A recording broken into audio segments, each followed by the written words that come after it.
Paturai tineng wisuda SMA dan SMK Karya Pembangunan Baros wilayah Kecamatan Arjasari, Kabupaten Bandung.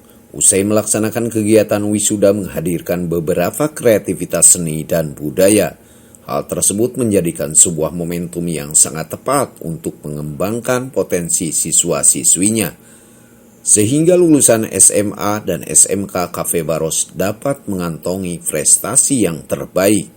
Alhamdulillah, jika dilihat dari prosesi kegiatan wisudawati SMA dan SMK Cafe Baros sampai separuh kegiatannya seluruh peserta itu sangat antusias sekali. Bahkan jika dilihat dari tingkat kehadiran itu sampai 100%, baik yang SMA-nya maupun yang SMK-nya. Ini juga merupakan sebuah rancangan ke sebuah planning, apalagi di sekolah swasta yang memang jika dilihat dari potensi itu banyak persaingan seperti itu dengan sekolah yang lainnya, sehingga memang sekolah kami itu dalam rangka mengantisipasi masalah ini tentunya sesuai dengan standar kelulusan, khususnya dalam proses pelaksanaan prosesi wisuda seperti tahun sekarang ini. Insya Allah mungkin untuk yang sekarang ini akan dievaluasi dan nanti di tahun yang akan datang akan lebih meningkat kembali. Lebih lanjut, Kepala Sekolah SMK Cafe Baros Ega untuk siswanya yang lulusan dari Cafe Baros dapat melanjutkan pada bidang wirausaha.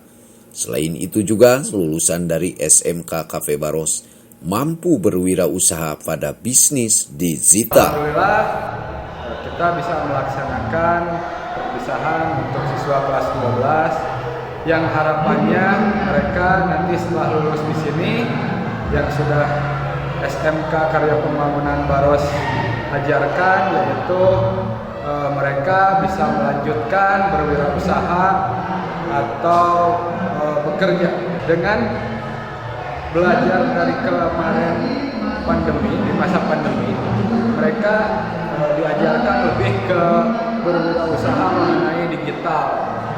Jadi sehingga setelah lulus mereka dari SMK Cafe Baros ini mereka mampu berwirausaha yang sedang ramai saat ini, yaitu mengenai tentang bisnis digital. Di sekolah ini ada 5 program keahlian. Yang pertama akomodasi perhotelan, yang kedua teknik kendaraan ringan, yang ketiga teknik bisnis sepeda motor, yang keempat bisnis daring dan pemasaran, yang kelima yaitu teknik instalasi tenaga listrik. Dari SMK Cafe Baros Kabupaten Bandung, Hamzah Hadas TV mewartakan.